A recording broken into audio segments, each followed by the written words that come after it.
Hello, everyone. It is time for our monthly Q&A, and I am super pumped to be talking with you all. If you don't know, once a month we go live and just chat about your questions. Any questions that you have regarding virtual assistants. What is it that you are stuck on when it comes to launching or growing or scaling your VA business? That's what we want to talk about here today. And so I'm super excited to come live with you and just to chat through. So as you guys are coming into the chat, let me know in the comments just kind of a little bit about yourself, where you're at in starting your business. Are you kind of in that launch phase where you are just getting started? Are you starting to grow, starting to market, maybe niching down your services? Or are you in that scaling phase where you already have clients and now maybe you're considering building a team or an agency? I would love to know where you are at in your business so I can support you. A couple of announcements as we get started, as you guys are filtering in and putting some of your questions into the comments. A few things that I want to make you aware of. Number one, if you have not already checked out our virtual assistant checklist and starter kit. Sorry, I was looking down because I thought I had the link up here. Let me write it down real quick. Okay, there it is. If you haven't already downloaded our virtual assistant checklist and starter kit, it is the first resource that we always recommend to new virtual assistants, because I think what happens when you discover the world of virtual assistants is, okay, yes, I want to do this. What do I actually need to do to get started? And so this really lays it out step by step, so you know exactly what you need to do in order to start your business. Okay, so if you haven't already downloaded the checklist, make sure that you download that. That is going to be a super great resource for you. It's the resource that I wish I had when I started my virtual assistant business. Okay, I see a few more people coming on. If you guys have questions that you want me to answer today, go ahead and drop them in the comments. I'll be going through them one at a time. And you know, one of the best things that I can ask, if you didn't come prepared with a question already, one of the best things that you can ask yourself is, where do I feel stuck? Right? Maybe I feel stuck in my marketing, or I feel stuck in my pricing or my packaging, or stuck on how to hire a team. What is it that's preventing you from getting to the next level, right? If you are where you are in your business right now, whether you've started it or not, right? If you where you are in your business right now, but you look ahead and you see where you want to be, what's actually preventing you from getting there? Let's talk about it. This is the best place to get those answers. And so go ahead and whatever that is, whatever question you have, go ahead and drop it in the comments. One other thing that I wanted to mention before we go into the Q&A time is I'm very excited to be doing a live meetup this weekend. It's going to be happening in Kansas City. Now, we have people from all over the world, so I know the majority of you guys, I think of our 180,000 people, 500 of some of you live in the Kansas City area. So I may not be speaking to you directly, but I just want to mention that, you know, this is something that we want to start doing more often. So let me know where you're from, and maybe we can figure out a way for myself or one of our team members to come to where you live sometime in the next year, because we definitely want to start doing more of these in-person meetups, just because, man, I love meeting you guys. I love hanging out with other savvies, and I think it's a cool way to connect you guys to one another as well, so you have a support community. If you are in the Kansas City area, or you know somebody in the Kansas City area, all the details on our meetup are on our Facebook page and in our VA Savvies group. You can literally just go to the events and you'll see it there. Okay, guys? All right, let's do this. Let's go ahead and jump in. I have not jumped over to the comments yet. So we have Veronica. I am launching full-time in January. Congratulations. That is exciting, going full-time. I love it. Faye says, long-time lurker, recent purchaser, been an executive VA for almost 10 years. Awesome, Faye. I'm so excited for you. Very excited. Let me know where you feel like you're getting potentially stuck in your business so far, and we can chat about it here on the live stream. Oh, in Boise, oh my gosh, Boise is one of my favorite cities, Faye, sorry. In fact, there's an annual conference there that ConvertKit does that is probably my favorite conference, and I've been thinking maybe I should go to it this year. So maybe we can, maybe it'd be summer 2024. Maybe we could do a meetup in Boise. That'd be awesome. Southern California.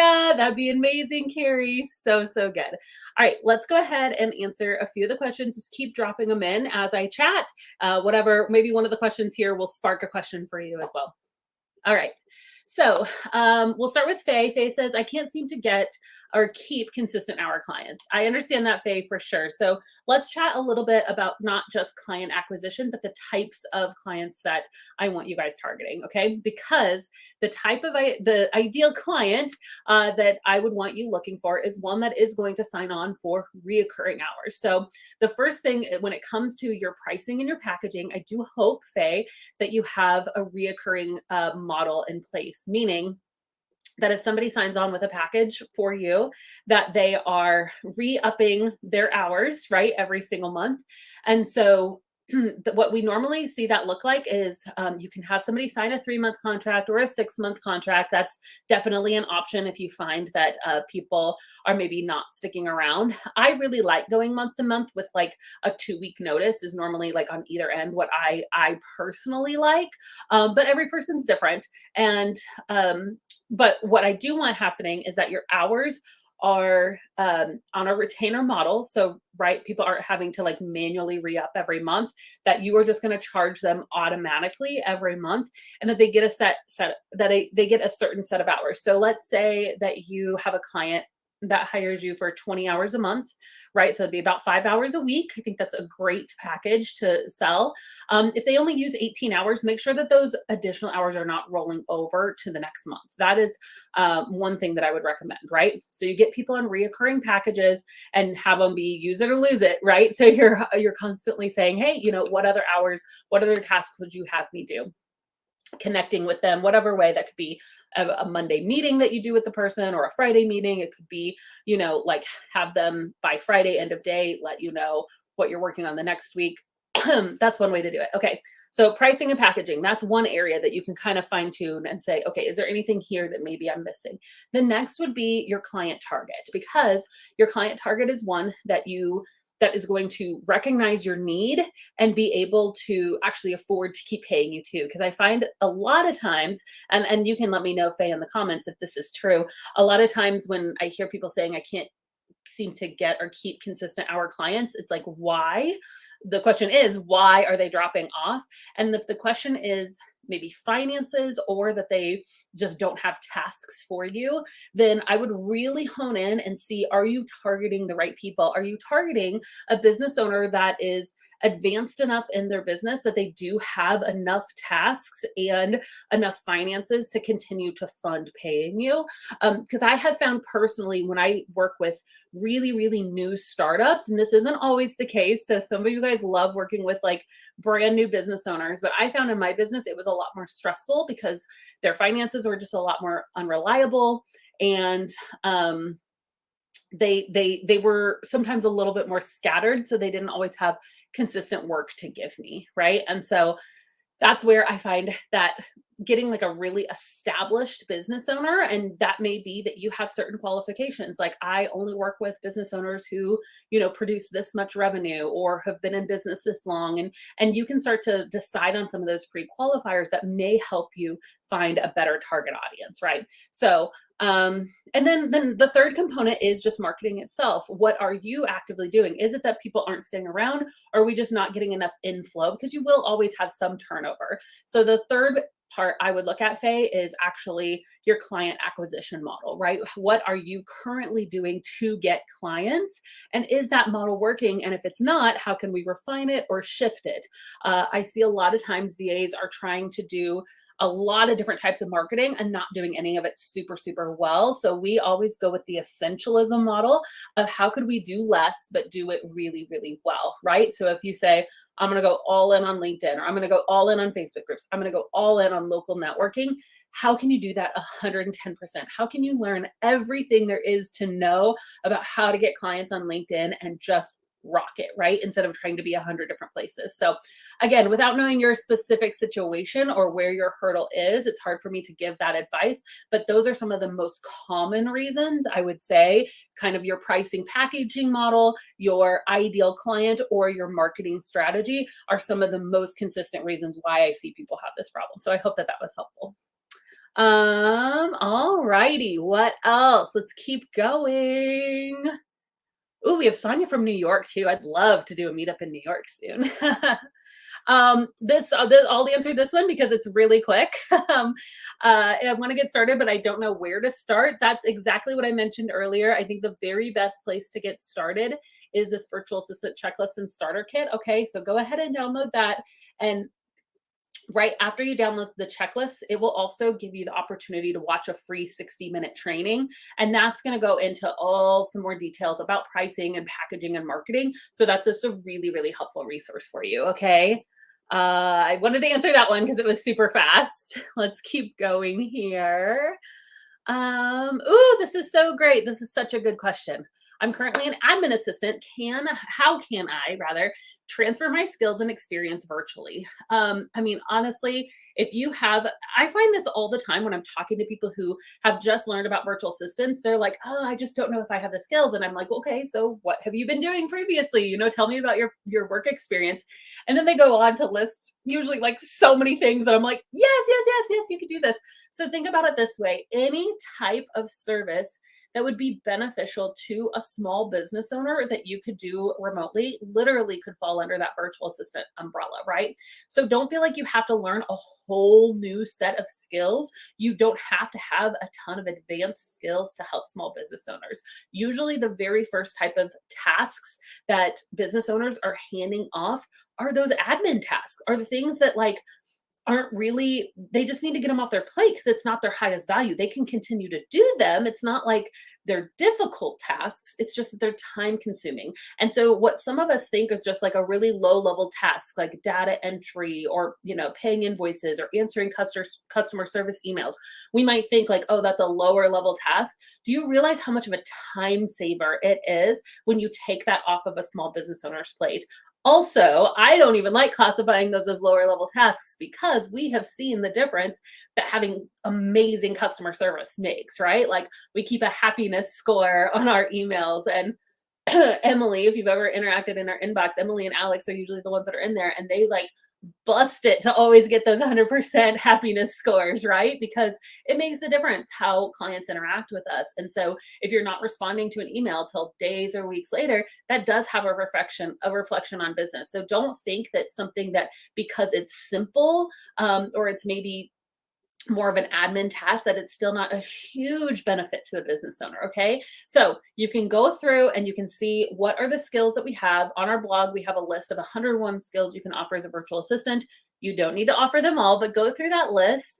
Literally, you can just type in virtual savvy 101 skills and it'll pop up. Okay. If you Google that. And if you find that blog, just go through it and decide what services do I have that are transferable. Not feeling like you need to learn a whole new skill set. Just go with the skills that you already have.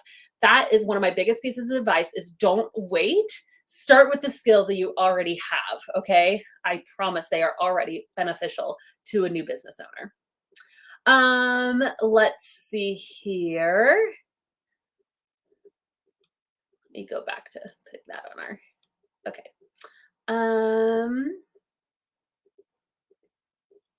Like scroll through. Oh, okay. Here's a great question too. Seja, I don't know if I'm saying your name correctly. I apologize if I am not. Asks, I'm in the beginning stages of starting. I'm struggling with packaging my services and pricing. Offer general admin and web design, graphics, social media. How would I sort these services? Okay, great question. Number one, so there's hourly pricing and there's package-based pricing, right? These are like the two main forms. There are a couple other types of pricing. There's day rate pricing. There's a few other types of pricing, but generally speaking, you have hourly or package-based, right? Most of the time, your general admin skills are going to be hourly, right? So anything like what I mentioned earlier, answering customer service emails, doing you could maybe put some simple social media services in there, although I would tend to say let's keep those more package-based. So, data entry, research, things like that. Those are going to be more admin. And so those tend to be best under hourly packages just because it's difficult. It's not impossible, and we could talk about this later, but it's difficult to have like a here is what I'm giving you other than just an exchange of hours, because what you're doing week to week could kind of change, right? So what I would do if I were you, Seja, hopefully I'm saying your name correct, is I would do your general admin, and then underneath it, do three other packages, right? So you'll have general admin, maybe a 10, 20, 40 hour packages, right? Like I said, monthly reoccurring. And then underneath that, I would do a web design package, a graphics package, and a social media package. And the graphics, I would even maybe, I mean, graphics go into social media and web design. So I would only do that one if you have like a really high end offer, because graphics could be 100 different things, you know? So you could just do web design, social media. And so, like, you'll have a monthly social media package. Here's what it includes. Boom, boom, boom, boom, boom. You have a website package. Here's what it includes. Boom, boom, boom, boom. And then maybe you could say, custom packages available upon request too. So maybe they want to mix and match a little bit. I do recommend having packages and pricing on your website, though. Not everybody agrees with me, but I'm a huge fan of having them on your website because people need to know what they're getting into, right? And if you have that little disclaimer of like, I am open to doing other packages too, what it's going to do though is it's going to, if somebody goes to your website and they can't afford your packages, talking about people who will actually be able to pay what you're charging, right? If you have those prices on your website, just know that like if you have a $5,000 website package and someone can only afford $1,000, they're probably not going to book a call with you, which is good. That's actually what you want, right? Your website should lure people to your discoveries, should lure your ideal client to your discovery call in the same way that your that it should deter the wrong person, right? So your discovery calls really have two purposes. It's to bring in the ideal client, the right person for you, and deter the wrong person from your services as well. Okay. Let's see here. Okay. So many good questions. I'm in module 5. Oh, awesome. We have a Savvy Systems student. Welcome. I love when you guys come on and ask questions here. I just bought my domain. What's the difference between getting EIN, domain, and registering your business? What site do I register on? Okay, so let's talk a little bit about this. There are some things that you need to do when you are starting a business, not just a virtual assistant business, but any type of business. And one is to get an EIN number, right? That EIN number is free to get. Don't pay anybody to get it. And you can literally just go to just Google get an EIN number, right? And you'll see you're a Savvy System student. You already have all the links. It's fine. So you'll need to get an EIN number. This number is used as opposed to using your social security number whenever you're filling out tax forms for your clients. You don't want to be giving out your social security number. You also need an EIN number for opening bank accounts, things like that. So that's what your EIN number is. Get it. It's free. You'll have it, and you will find as you move on where you're going to use it. Okay. You also mentioned your domain, right? So your domain name is the actual place where your website is eventually going to live.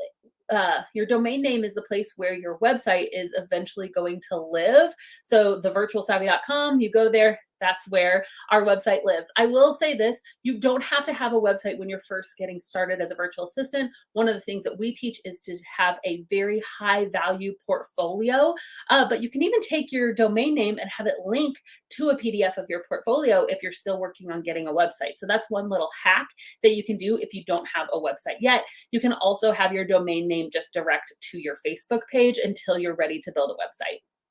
And then the third thing you talked about is registering your business. So this looks a little different county by county, city by city, right? So at the Virtual Savvy, we can't tell you like, here's what the requirements are in every county in the United States and all over the world, in every city all over the world, every single requirement for your business. So what we do recommend is that you go to score.org. Okay, everybody write it down, SCORE. I can probably, let me put it up on the screen too, 1 second.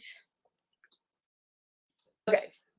So score.org is a really great resource. They're going to let you know. So what they can do is they will connect you with a local business mentor. And this person is going to be able to tell you what the state, local, county, possibly city requirements are for starting a business where you live, right?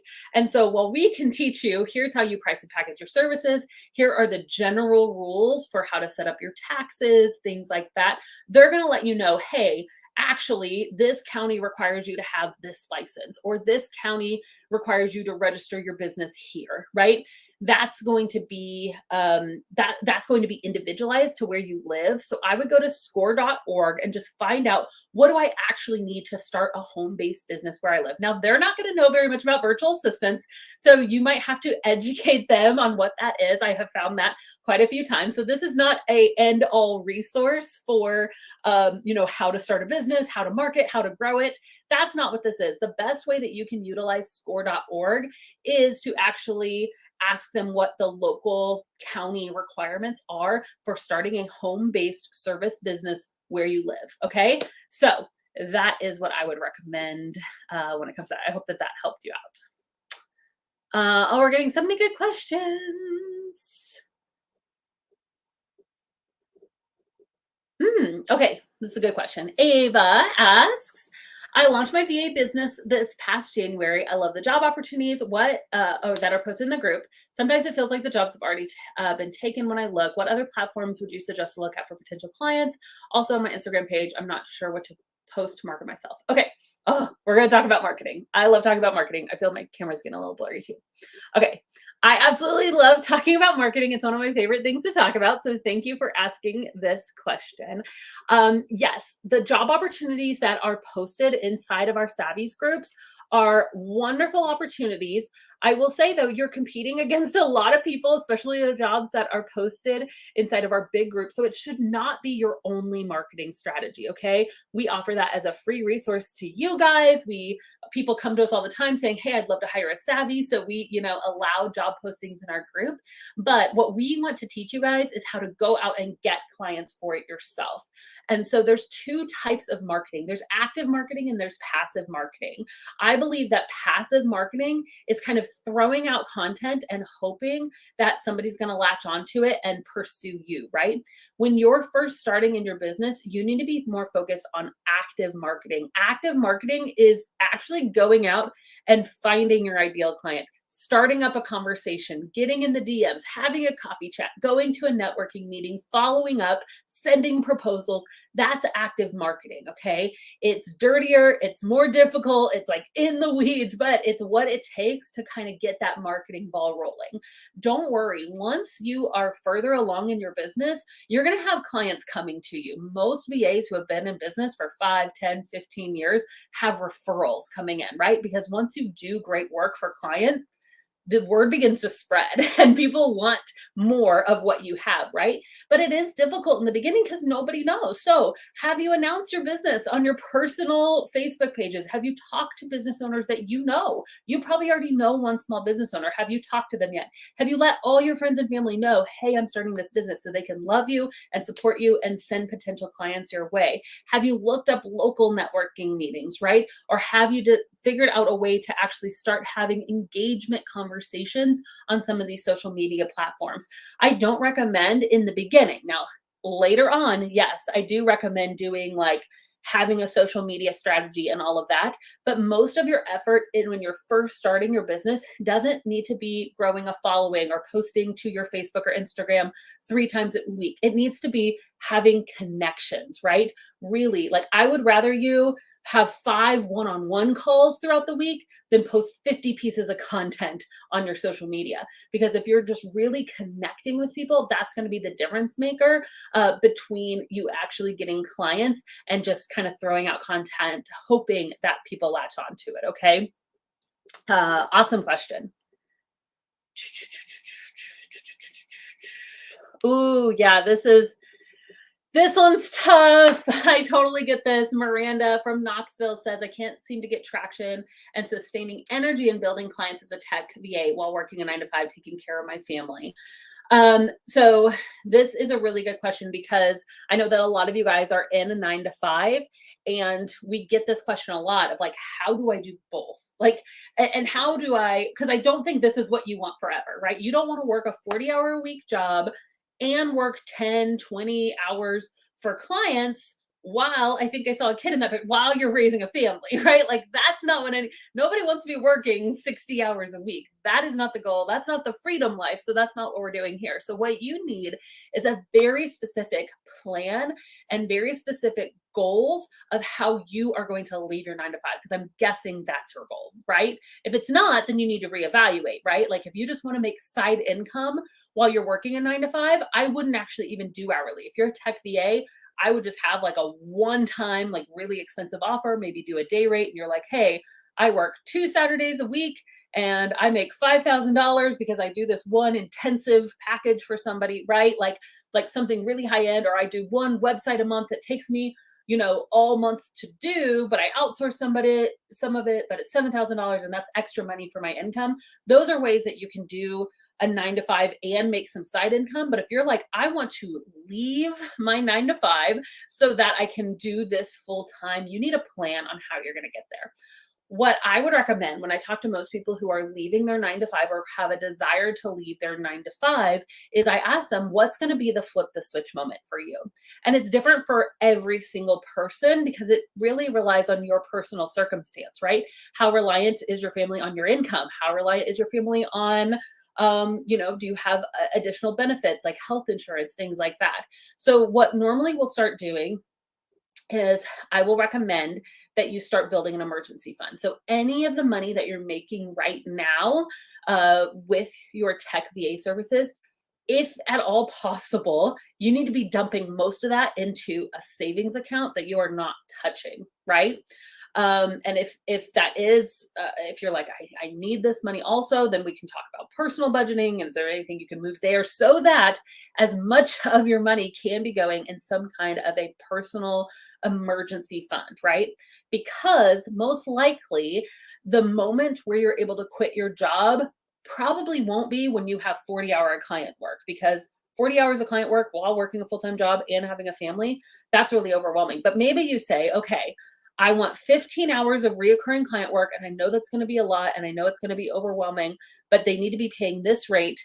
Plus, I'll have this much in the emergency fund. At that point, then I feel like I could put in a 2 weeks notice, and just all that additional 40 hours, I go straight into marketing, right? Maybe that's the case. If I don't know what this one client is paying you, Miranda, if it is enough to really feel like it's worth it, maybe there's something else that you can outsource, outside of the 40 hours a week. Do you have anybody helping with kids on the weekends or the evenings, even just one night a week, so you can really, really get an intensive amount of work done, right? Could you maybe switch to package-based pricing so you're not doing hourly anymore? Because the faster and the better you get at your job, you're getting penalized if you're doing hourly, right?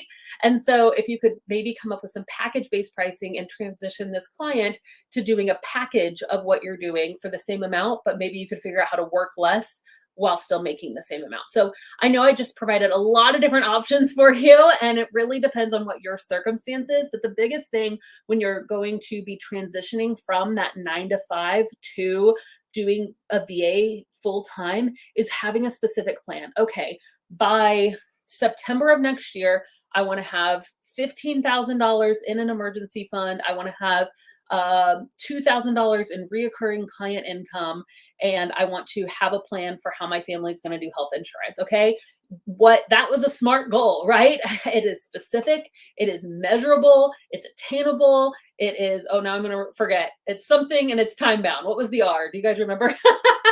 It's all of those things, right? Like it needs to have like, I'm going to do this. It's going to be by this date. Like that is an actual goal, right? And so if you don't have a goal around like when you can quit, if you don't know when your flip the switch moment is that you can turn in that 2 week notice, then you are going to get exhausted because there's no end in sight. It's like, I'm just making money, but I'm still have to, now I'm just working double hard and I don't have anywhere to go with it, right? So you need like a really specific goal and a really specific plan of how you're going to reach that goal. Okay. Realistic. There it is. Thank you, Dana. I appreciate that. I was like, there's one more. I feel like attainable and realistic are kind of the same, but maybe not. Okay. I guess attainable, like I'm going to reach $100,000 in the next 2 weeks is maybe not as attainable. And then realistic is like, I don't know. I don't know. I don't know the difference. Maybe you guys know the difference between those two. Smart goals. Okay. Um, Next. Ooh, I'm from Alaska. I visited Alaska this past year. It was so beautiful. Oh my gosh. We went to Ketchikan. We went all over. Juneau. It was beautiful. Is niche that important? Okay, let me give my niche speech. You guys want to hear my niche speech? All right. So you guys have probably heard riches are in the niches, right? Niche, whatever you want to call it. Riches are in the niches. I do agree with that. I think that once you can niche down your services, it really provides you the opportunity to be an expert. It provides you the opportunity to charge more because you are more narrowed in. You can speak more to your ideal client. You can know their pain points. You can niche down by industry. So you can say, I'm only going to work with wedding professionals. You can niche down by service. You can say, I am only going to do websites, or you can niche down by service and industry and say, I'm only going to do websites for wedding professionals, right? And so there's different ways to niche down. And you can see if I'm only building websites for wedding professionals, how specific I can be in my marketing, which allows me to draw in an ideal client, allows me to know their pain points, it allows me to direct their marketing, it allows me to know really what's best for those type of websites so I can know that they convert, which means I become an expert, which means I can charge more. Do you see why riches are in the niches, right? So in one vein, I say, yes, I am a huge fan of niching. The problem is I see people get scared or feel the pressure to niche down way too soon. Most of us, when we first discover virtual assistants, we don't know. Like, we have no idea. I know when I started my VA business, I did a little bit of everything because I didn't know what I liked. A client then asked me like a year in, could you write this blog post for me? And I'm like, oh my gosh, I love this. I didn't even know that I loved writing until I got the opportunity to do it, right? At the same way, some of us don't know the types of clients we love working with and the ones we hate working with until we've worked with a ton of different clients. So I usually recommend, if you're first starting out, not to niche down. Just do a little bit of everything for whoever will hire you. Don't do that forever, right? But how are you going to learn what you can do until you start working with different clients? Now, if you're coming in and like, who were we talking with earlier? That's like, I do websites. Awesome. If you already can do websites, shoot, niche down and only do websites. Like, that's great. Become a web designer, not a VA, right? You can still use all of our tools and resources because it still falls under that umbrella. But like, you can go ahead and call yourself something different and niche down and get specific if you already have a skill set, or if you already have a connection to an industry. If you've been in the real estate industry for 25 years, you don't need to talk to everyone. You already know that niche. So go ahead and go in and dive into that niche. But for most of us, I would say start general, have general services, work with anyone until you start learning. We always say, you don't find your niche finds you, right? Because one day you'll be like, oh my gosh, this is it. I love Pinterest. I love YouTube. I love working with health coaches, right? Whatever it is. But most of us don't know that in the very beginning. So just start where you're at. Allow yourself to be a beginner. Oh, that one's hard for some of us. That one's actually really hard for me. Um, I just want to be instantly great at everything that I do. And so allowing yourself the permission and the grace to be a beginner can be difficult, but it's really, really worth it if you can embrace that, because it's all part of the journey. Let's meet in Washington, D.C. Heck yes, my husband is from the DC area. I lived in Manassas Centerville for like 10 years. And so I am sure we will be heading back that way sometime in the next year or so. So we've done a DC meetup before. We'll need to do another one here soon. Um, Oh, this is a great question. I love this. What are traditional agency structures in your opinion? What's the most effective, efficient way to set up a virtual agency? Keep in mind the following important things for their future: growth, sustainability, standards, excellence. Yes. Okay, probably won't be able to cover most of this. This is like what we teach in all of Savvy Circle. So our advanced program, that's like a year-long mastermind, we go through all of this, but I can cover the general topics of it. Okay. So when it comes to building an agency, I'm a huge fan of building an agency.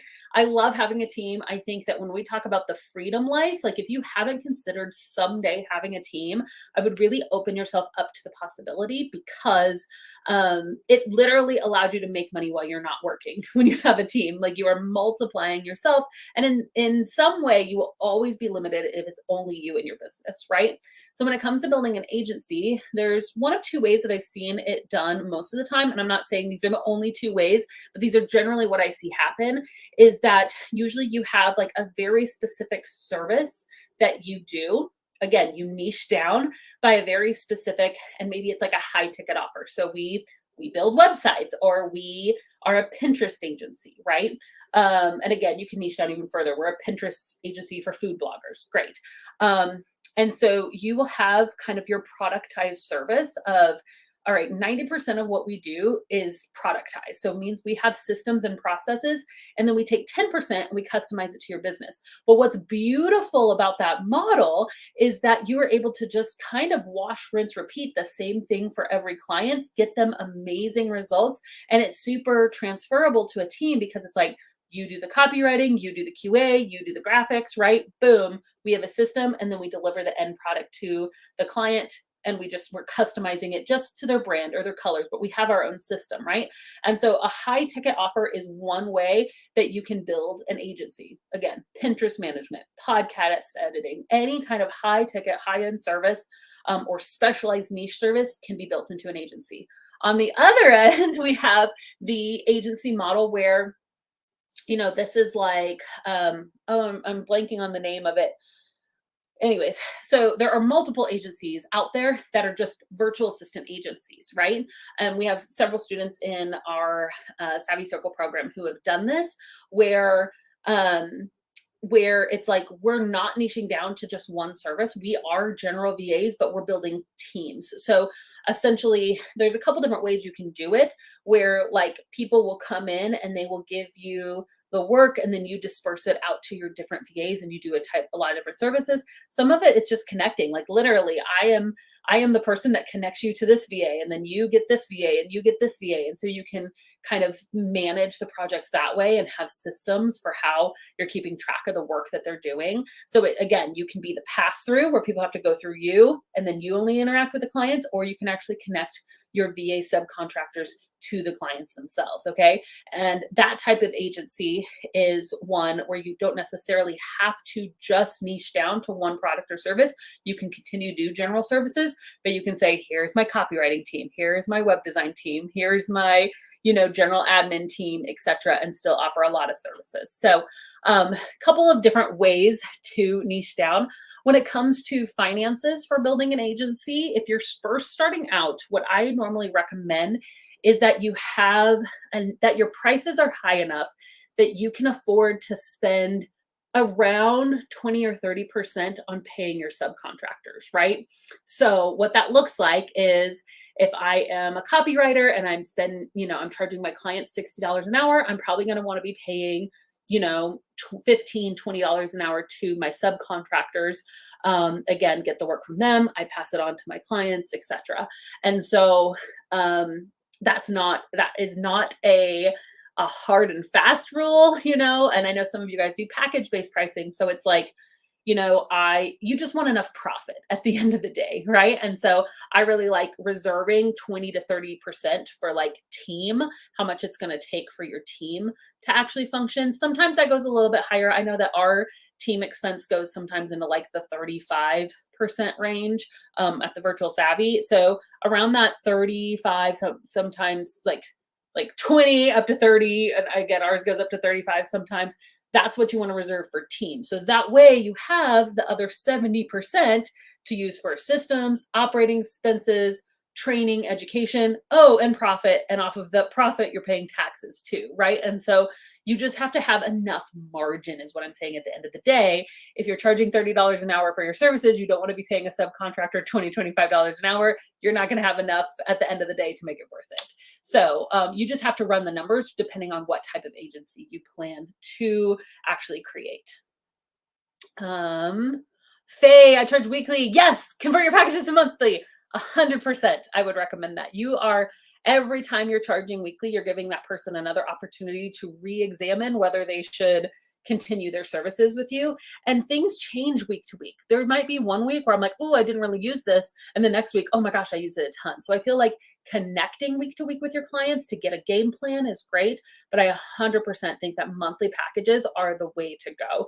And then that way they're plotting out. It's a lot easier to plot out your finances as a business owner too on a month to month basis. Like I know if I'm charging, or if I, as a business owner, know I'm going to be paying this VA $500 a month, then boom, when I'm doing my 2024 financial planning, I know $6,000 goes to a VA, done, right? But if it's like a week to week thing, then it just makes the math a little bit more confusing. It's like, oh, will I really keep them or not? I just feel like it does.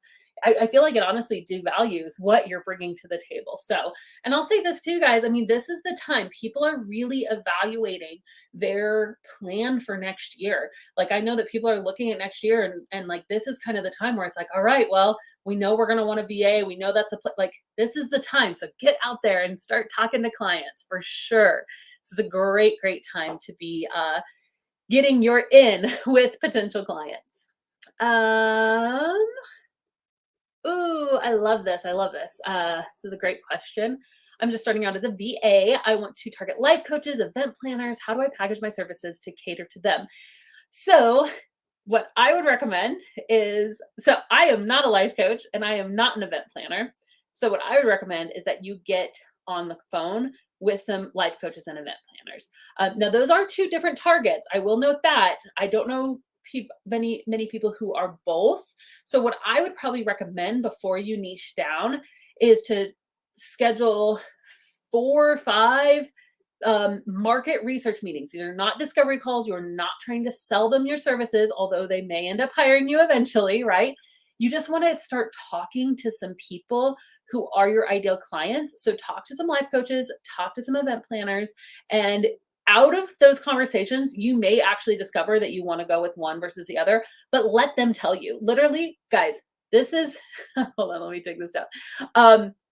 One of the best pieces of advice that I can give you for any type of business, not just virtual assistants, is let your buyers tell you what they want and then sell it to them. Right? Like, that is with any type of business. We get in the, and I'll admit it, we even do it here at the Virtual Savvy. We'll like have all these conversations. Oh, why aren't people, well, maybe they want this, maybe they want that. Just ask, right? Like, if you want to know what people want, just ask them.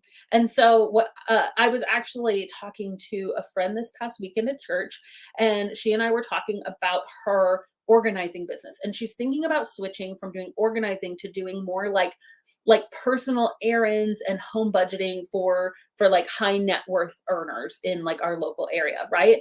And so she just started asking, and I'm like, okay, well, if you ever do that, could you do this and this and this and this? And she's like, yeah. I'm like, okay, we would probably hire you, right? Like, automatically, just by a discovery call, or not a discovery call, by a market research meeting, which literally was us just sitting and having coffee at church. It wasn't anything formal, but she knew, like, not only would I potentially be a person that would like this service, but she knows that I know people who would like this service. Literally, my husband's like, oh, we know another guy who's actually been asking for this too. We'll give you his number, call him, see what type of services he wants, right? Like, this is why we stress conversation. Just get in the room, conversate with people who are your ideal clients, and then let them tell you what they want, and then turn around and sell it to them.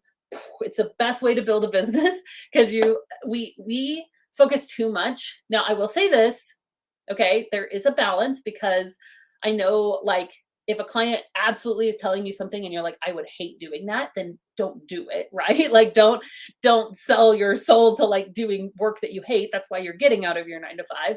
But when it comes to like those specifics, you're like, I know I want to work with, event planners. I know I want to work with life coaches. Well, then, like, just ask them what they want, and then they will tell you. I'm lost on contract creation. Yeah, so I could give you a lot of different resources, but the very best one is our VA Toolbox. And so I'm honestly just going to direct you to our store. It's only $97, and it gives you not only a contract to use between you and your clients, but it also gives you a contract for you to use with subcontractors in the future. And there's a video that actually explains the contract. So that's something that I would recommend. I love that you're asking about contracts, because please, please, please, please, please don't ever work with a client without a contract. So I love that you're asking about contracts.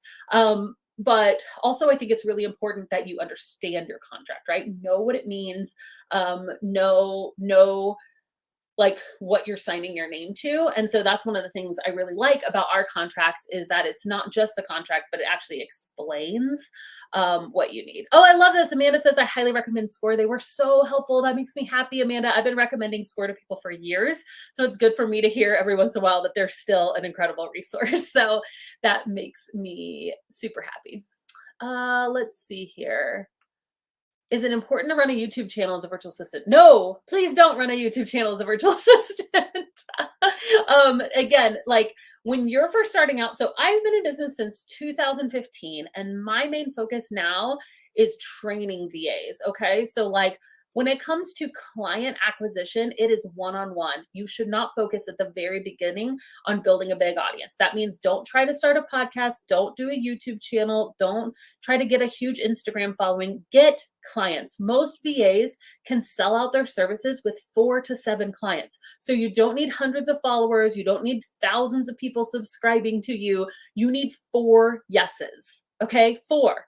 Most of us, to sell out our services. So how do you get those 4 yeses? It's conversations, right? It's actually just connecting with people. Once you have that and you have some good steady income, that's a great time to start thinking, do I want to be a thought leader? Do I want to consider growing a platform? Do I want to consider growing an email list, or starting a podcast, or a YouTube channel, or, you know, a TikTok that would really, really draw in my ideal clients, so I can have some more leads coming in the background, right? Or I can build beyond just these 4 clients that I've built. But in the very beginning, most of us get really distracted with like, oh, I've got to do PR. I've got to do guest blogging. I've got to have a podcast. No. You need 4 clients. You need 4 yeses. Let's get those first. And then let's focus on maybe building a platform, one platform. Start with 1, nail it, be really, really great at that platform, get an email list, right, with that platform. After you have your 4 clients, start building that platform. And then once you've nailed it, then you can potentially move on to another one. So again, sold out my services, built an agency. That is the point when I said, I think I'm going to start at what I did was blogging. I blogged and did Pinterest.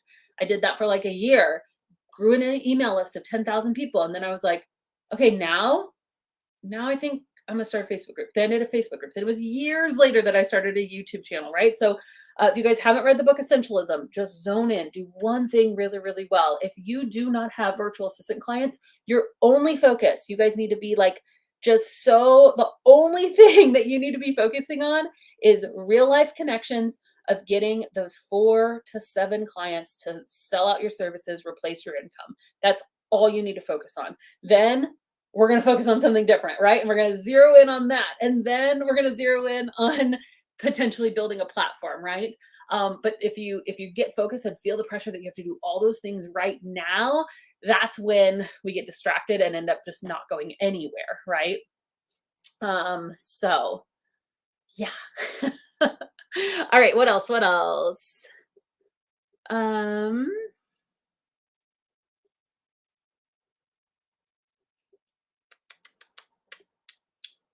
Yay, Faye's gonna go change her website immediately. I love it.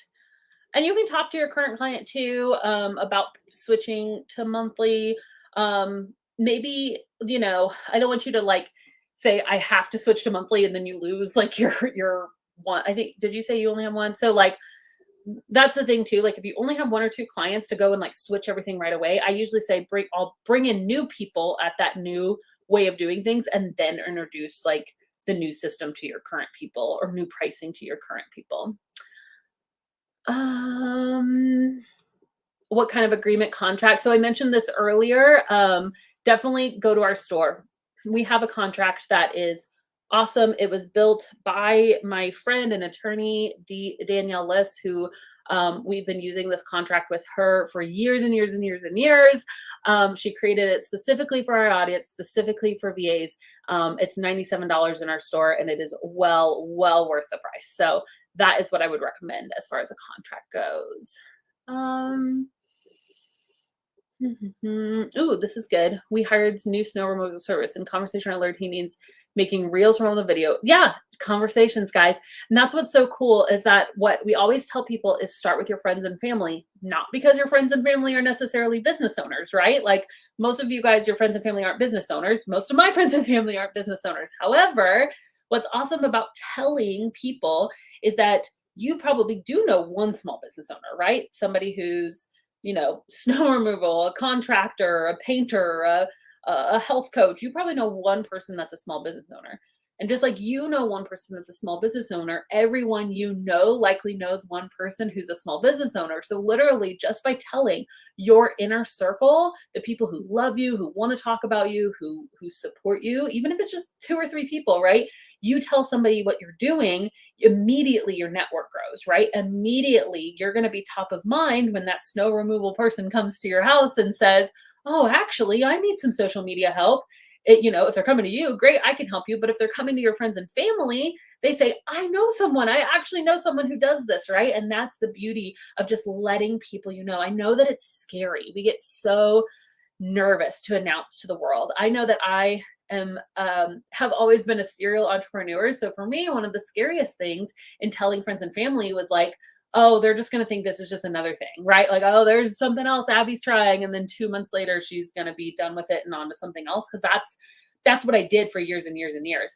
Virtual assistants was a game changer for me. It literally was the thing that stuck. And so I told my friends and family, I decided to go all in 110%. And when I did, I reaped the rewards of it. I was able to get clients, sell out my services by telling people, by going to networking events, by not being scared of what people thought and just doing it anyways, right? If you wait until you're not scared, you're never going to do it. Do it scared. Go out, start telling people about your business, especially let's just start with our friends and family. Okay. I love it. I love it. All right, guys. That is all the time that I have for today. Thank you so much for joining me. These Q&A times are always my favorite times to hang out with you. Of course, if you haven't downloaded our virtual assistant checklist and starter kit, make sure that you do that. And I will see you. Just always be checking our events, okay? Because we go live in the group. We're going to be planning more meetups. We have some webinars and some giveaways coming up in December. We've got a lot of cool stuff coming at you. So if you aren't already, engaged, if you haven't turned on notifications for our Savvies group and for our Facebook page, and if you're not following us on Instagram, make sure you do that, right? That's how you're going to know when we have stuff like this going on so that you can be notified of it. Okay. All right. Awesome. Thank you. Have a great rest of the day.